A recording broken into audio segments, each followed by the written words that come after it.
आपने देखा है फंक्शन का नाम रिप्लेस है और एज अ पैरामीटर ये क्या चीजें ले रहा है, 3 चीजें एज अ पैरामीटर ले रहा है। One is the string which was the original string and 2 characters जिसमें वो फर्स्ट करेक्टर की वैल्यू को दूसरे से क्या कर रहा है, रिप्लेस कर रहा है। तो सबसे पहले बेटा जी फंक्शन डिक्लेरेशन का अपना नंबर तो पूरा करें ना। सबसे पहले हमारे पास फंक्शन का नाम रिप्लेस, एज अ पैरामीटर वो ले रहा था एक str जो कि था string, and then it was taking 2 other parameters, a char, उसको एक को मैं कह देता हूँ ओल्ड चार, इसकी डाटा टाइप होगी 4 ही, ठीक है। सेकंड है न्यू करेक्टर, जो मैंने क्रिएट करना था उसको मैं न्यू 4 कह देता हूँ, उसकी भी डाटा टाइप 4 है। और ये रिटर्न क्या कर रहा है, न्यू स्ट्रिंग रिटर्न कर रहा है, विच मीन्स मैं इसकी डाटा टाइप स्पेसिफाई कर दूंगा रिटर्न्स स्ट्रिंग। इजी चीज। अच्छा जी, अब हमने क्या करना था, अगला काम जो हमने करना होता है बेटा जी, मैंने आप लोगों को बताया हुआ जब भी आपने न्यू स्ट्रिंग कोई बनाना होता है तो सबसे पहले उस न्यू स्ट्रिंग की डिक्लेरेशन, और ये वही टाइप का क्वेश्चन है जिसमें मैंने आपको कहा था हर स्ट्रिंग के अंदर से हम एक एक करेक्टर, इंडिविजुअल करेक्टर जो है वो एक्सट्रैक्ट कर लेते हैं। तो एक मैंने न्यू str ले लिया, इसकी डेटा टाइप थी हमारे पास स्ट्रिंग, और एक मैं डिक्लेयर कर दूंगा दिस चार, जिसके अंदर मैं बता रहा हूं कि हमने एक एक करेक्टर एक्सट्रैक्ट करके स्टोर करवाना है, उसकी डेटा टाइप होगी 4। और एक मैं लूंगा लूप का इंडेक्स वेरिएबल जो 1 से लेके कहां तक चलेगा, लेंथ ऑफ str तक।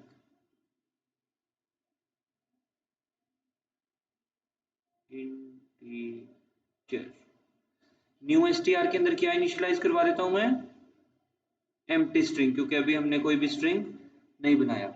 इतनी चीज करने के बेटा आप लोगों को 3 मार्क्स मिल जाएंगे 6 में से। Now we are coming towards the basic logic. वो लॉजिक क्या है, form a new string from the original string where all occurrences of the original character are replaced by a new character। क्या मतलब इस बात का, लेट्स से मैं लिखता हूं आई लव पाकिस्तान। अब मैं कहता हूं जहां जहां आई लव पाकिस्तान में ए आ रहा है ना, उसकी जगह क्या लगा दो, सी लगा दो लेट से। तो ये हमारा वो करेक्टर एक्सट्रैक्टेड होगा जो हमारा ओल्ड करेक्टर था, और इस ओल्ड करेक्टर की जगह जो न्यू करेक्टर मैं स्टोर करवाना चाह रहा हूँ वो है सी। ये क्वेश्चन की लॉजिक है जो हम बनाना चाह रहे हैं, ठीक है। अभी हमें स्ट्रिंग की लेंथ अननोन है, तो हम सबसे पहले क्या करेंगे, लूप लगाएंगे। लूप कैसे लगेगा, for index is equal to 1 to length of str। हमारा प्रोसेस 1 से लेके कहां तक चले, जितनी उस स्ट्रिंग की लेंथ है। अब अगला काम हमने क्या करना है, करेक्टर एक्सट्रैक्शन का। दिस चार का वेरिएबल लिया था ना, this char is equal to each and every value extract करने के लिए मिड का function, str as a parameter, उसका इंडेक्स कोमा 1, इसके थ्रू हम क्या कर लेंगे, each and every character extract कर लेंगे। Now what will be the other logic, अब हमारे पास कंडीशन है कि अगर ये दिस चार इक्वल आता है ओल्ड करेक्टर के, तो उसको क्या कर दो, जो न्यू करेक्टर की वैल्यू है वो दिस चार में स्टोर करवा दो। If this char is equal to old ch, यानी उसके अंदर ओल्ड करेक्टर है, मैंने ओल्ड चार लिया हुआ पूरा ओल्ड करेक्टर, देन दिस चार के अंदर हमने क्या स्टोर करवा देना है,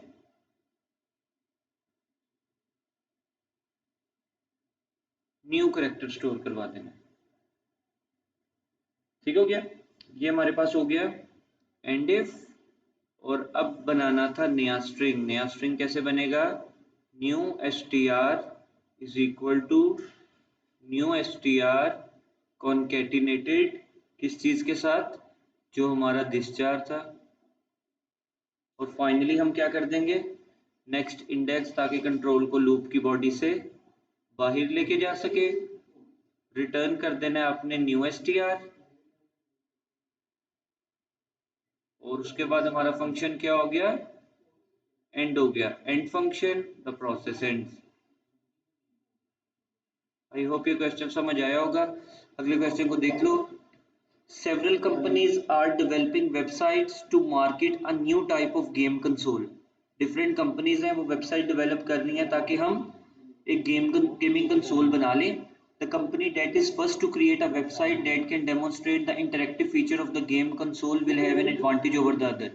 ठीक है, जो सबसे पहले उसकी वेबसाइट बना लेगी ना, उसके पास एक एक्स्ट्रा फैसिलिटी होगी कि वो क्या कर लेगा, उसको एक एडवांटेज मिल जाएगा कि एक्स्ट्रा फीचर्स ऐड कर लें. The requirements for the website are likely to change as more information about the features of the console are made. One company has decided to develop their website using a program development life cycle जो कि base कर रहा है waterfall model पे. Give 2 reasons why this model is not the most appropriate to use in this case. बेटा जी आपको पता है कि waterfall model का सबसे बड़ा ड्रॉबैक ये है कि आपको हर स्टेज के ऊपर कोई भी वर्किंग मॉडल नहीं मिलता. दूसरा ड्रॉबैक इसका ये है, अगर आपको प्रोग्राम डेवलपमेंट के दौरान चेंजेस करनी पड़े तो ये उन चेंजेस को भी अच्छी तरीके से नहीं कैटर कर सकता.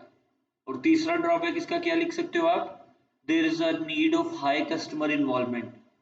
ठीक है, कस्टमर को डिटेल में पता होना चाहिए कि क्या है, लेकिन वो कहते हैं जब कस्टमर की रिक्वायरमेंट्स ही लाइकली टू चेंज है तो उसके बाद हमें शुरू में इन डेप्थ नॉलेज नहीं होगा. ठीक है, तो एक रीजन आप क्या लिख लोगे, no working model is produced until the development is almost complete. Working model तब तक नहीं मिलेगा जब तक आपकी डेवलपमेंट कंप्लीट नहीं हो गई. और उसके बाद क्या दूसरा रीजन आप क्या लिख सकते हो, it is quite difficult to deal with the changes in the requirement. Difficult to deal with changes. और पहला क्या लिखा, no working model is produced late in the cycle, even late in the cycle. Working model is produced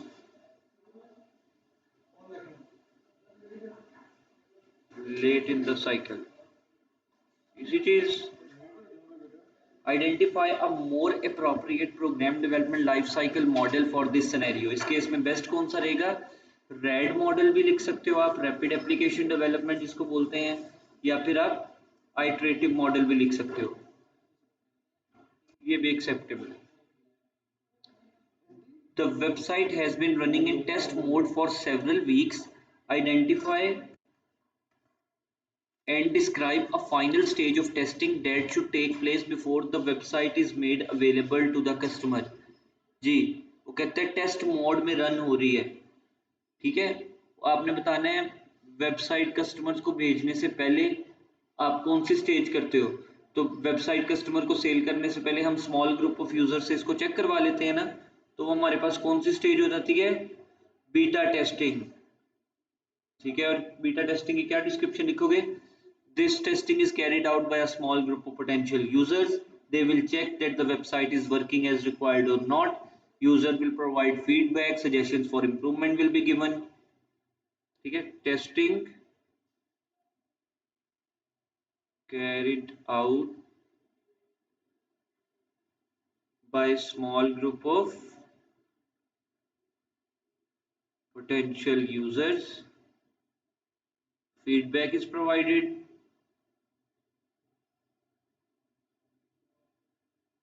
Suggestions for improvement are given.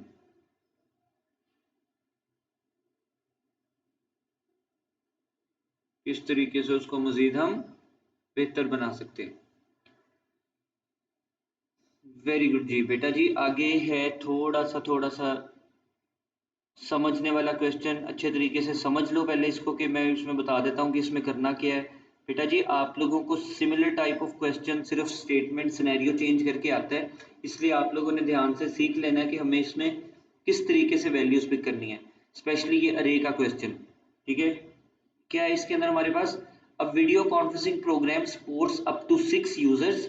एक video conferencing program है, उसके अंदर users कितने हैं, हमारे पास 6 यूजर है. तो हमने अपने पास रफ वर्क में लिख लिया कि user is equal to loop में लगाएंगे 1 से लेके 6 तक, आसान चीज. दूसरी चीज, speech from each user is sampled and digitized. Digitized samples are store in array sample. एक सैंपल अरे है जिसके अंदर हमने क्या करना है, डिजिटाइज साउंड को स्टोर करना है. इसका मतलब है हमारे पास एक सैंपल की अरे भी आ गई, और अरे सैंपल के अंदर हमारे पास कितनी रोज हैं, 6 रोज हैं और 128 कॉलम्स हैं.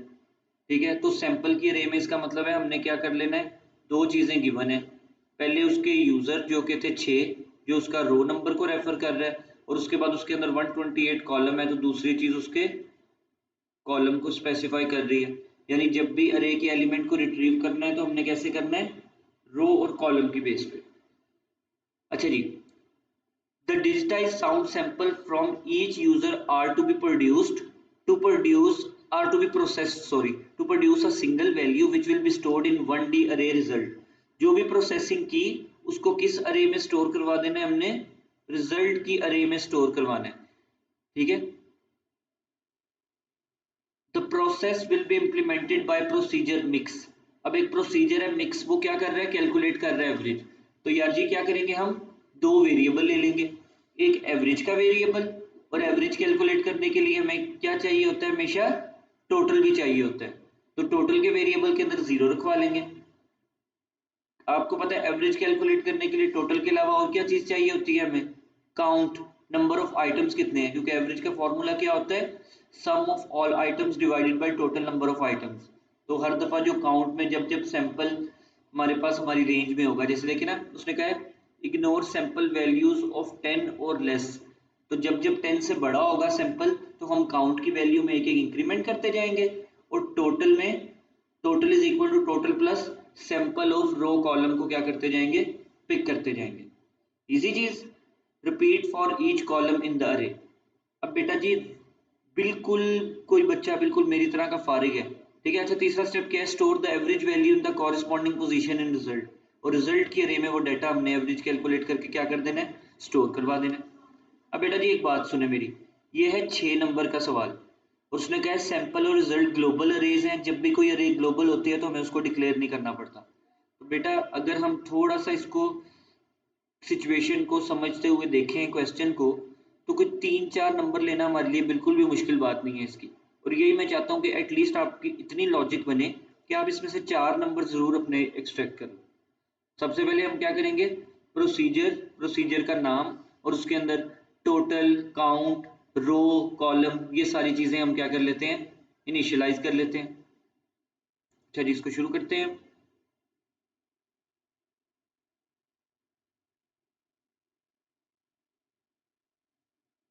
प्रोसीजर का नाम है मिक्स, ठीक है। एज अ पैरामीटर ये क्या ले रहा है, कोई वैल्यू भी एज अ पैरामीटर नहीं ले रहा, तो हम इसके अंदर क्या लेंगे, काउंट का वेरिएबल लेंगे और एवरेज का वेरिएबल लेंगे, टोटल का वेरिएबल लेंगे, ठीक है। और पहले ये 3 लो ना, फिर देखते हैं आगे और क्या चाहिए हमें।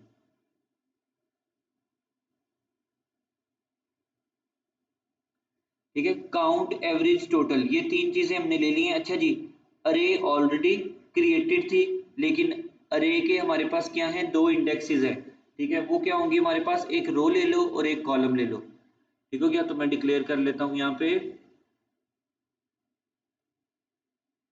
रो और कॉल फॉर कॉलम।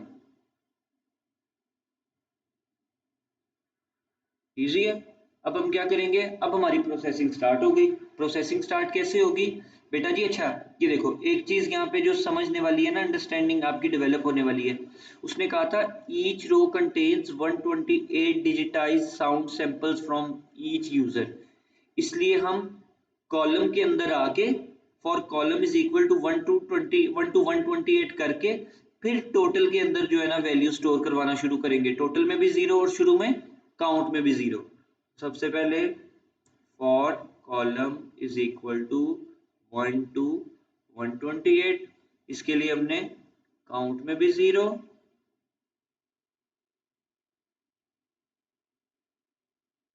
टोटल में भी 0, ठीक हो गया। अब अगला काम हमारे पास क्या होगा, अब हमारी चलेगी रो, और रो इज इक्वल टू 1 to 6, वो हमने पीछे ऑलरेडी एक्सट्रैक्ट कर लिया था कि हमारे पास क्या है 1 से लेके 6 तक की प्रोसेस चलेगा। अच्छा जी, अब हम क्या करेंगे, अरे का नाम हमारे पास था सैंपल, तो अगर सैंपल की रो कोमा कॉलम की जो हमारे पास इंडेक्सेस हैं, ये ग्रेटर हो गई किससे, 10 से, तो हर दफा काउंट में क्या करते जाओ, एक एक इंक्रीमेंट करवाते जाओ। Count is equal to count plus 1, और टोटल कैसे लेंगे, total is equal to total plus जो भी सैंपल अरे का रो कोमा कॉलम है। हर दफा जो जो वैल्यू आ रही है उस पर्टिकुलर इंडेक्स पे अगर वो 10 से बड़ी है तो उसका टोटल लेते जाएंगे हम। एंड इफ कर दिया हमने, और उसके बाद नेक्स्ट रो, इस तरीके से ये प्रोसेस चलता जाएगा। और उसके बाद उसने एक चीज कही थी बेटा जी, ये देखिएगा, store the average values in the corresponding position in result. Result की अरे में हमने क्या करनी है, वो वैल्यूज को स्टोर करवाना है। तो वो कैसे स्टोर करवाएंगे हम, रिजल्ट ऑफ कॉलम जो भी हमारे पास है उसके अंदर हम क्या स्टोर करवा देंगे, एवरेज लेके। ठीक है, तो पहले एवरेज ले लेते हैं इधर नीचे, average is equal to total divide by count, और रिजल्ट ऑफ कॉलम के अंदर हमने क्या स्टोर करवा देना है, वो एवरेज स्टोर करवा देना है। और फिर आ जाएगा हमारे पास नेक्स्ट ऑफ कॉलम। फाइनली हम कर देंगे एंड प्रोसीजर। आई होप कि ये समझ आया होगा। एटलीस्ट आपको ये 4 मार्क्स ऐसे क्वेश्चन में गेन जरूर करने हैं, अपने एजुकेटेड गेसेस आपने लगाने हैं, जो जो चीजें आपको समझाई हुई हैं उस पैटर्न को फॉलो करना है आपने। नेक्स्ट हमारे पास क्या आ जाता है, नेक्स्ट बहुत ही आसान क्वेश्चन है। ऐसा क्वेश्चन आ जाए तो मैं कहता हूँ कि बहुत ज्यादा बच्चे खुश हो जाते हैं कि इतना सा काम करना था। 3 मॉड्यूल के नाम लिखने हैं और हर मॉड्यूल का यूज बताना है। A school has a computerized library system that allows students to borrow books for a fixed length of time. School का कंप्यूटराइज्ड लाइब्रेरी मैनेजमेंट सिस्टम है, LMS है, जिसके थ्रू वो क्या करेगा, बोरो करने की इजाजत देते हैं बुक्स। कितने टाइम के लिए, सिर्फ लिमिटेड टाइम पीरियड के लिए। फिक्स लेंथ है, यानी 15 दिन है, 20 दिन है, फिक्स लेंथ है, सबको फिक्स्ड एलोकेट की हुई है। The system uses text file to store details of student books and loans. A new module is to be written which will generate email to each student who has an overdue book. एक new module लिखना है जो कि क्या बना देगा, एक email message transmit कर देगा किसको, हर स्टूडेंट को जिसकी बुक की डेट क्या हो गई है, ड्यू हो गई है। Decomposition will be used to break down the problem of designing the module into sub problems. Identify 3 program modules that could be used in this design.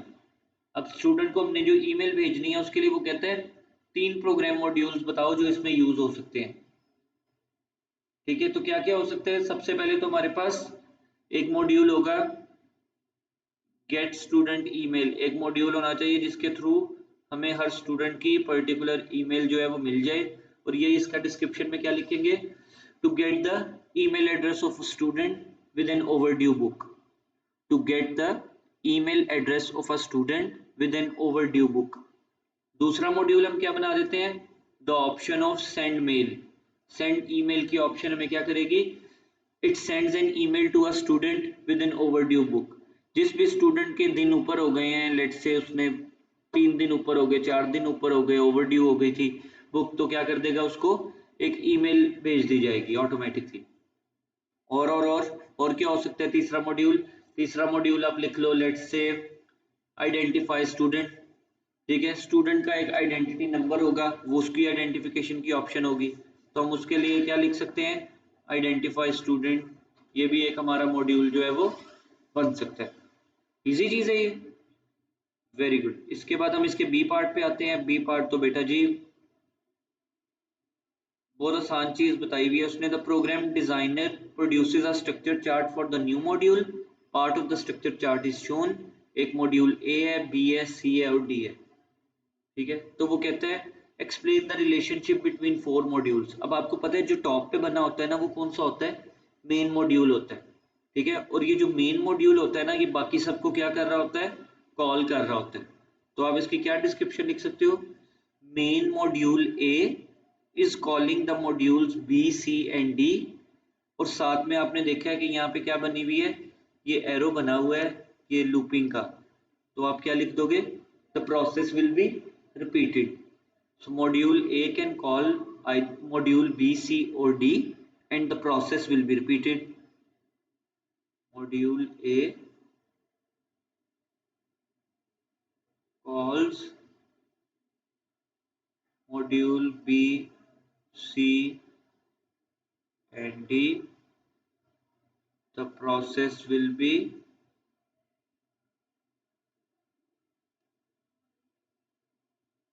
repeated. अच्छा जी, आसान था ये बहुत. 2 न्यू मॉड्यूल्स आर एडेड. अब हमने 2 और module add किए हैं, एक है x और एक है y. वो कहता है x के कोई पैरामीटर नहीं है, y के 2 पैरामीटर हैं, एक स्ट्रिंग है और रियल नंबर है और रिटर्न करवाता है Boolean value. Module D will call either module x और y. और जो दूसरे मॉड्यूल को कॉल करता है वो कौन सा मॉड्यूल होता है? मेन मॉड्यूल होता है. तो इसका मतलब हमें पता लग गया कि मॉड्यूल डी जो है वो हमारा क्या है? मेन मॉड्यूल है. तो जो मैंने लिख दिया मॉड्यूल डी. अब ये 2 को कॉल कर रहा है, एक था मॉड्यूल x जिसके कोई पैरामीटर नहीं थे,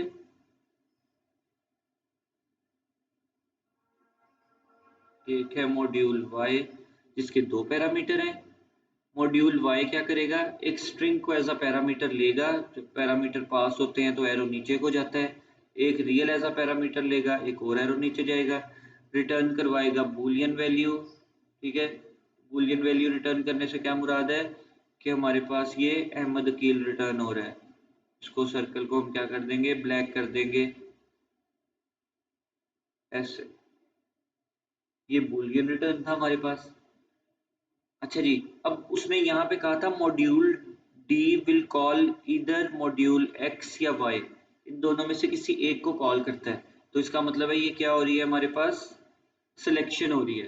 तो हमने सिलेक्शन का भी सिंबल बना दिया. बस इतनी सी चीज़ के हमें 3 नंबर मिल भी गए.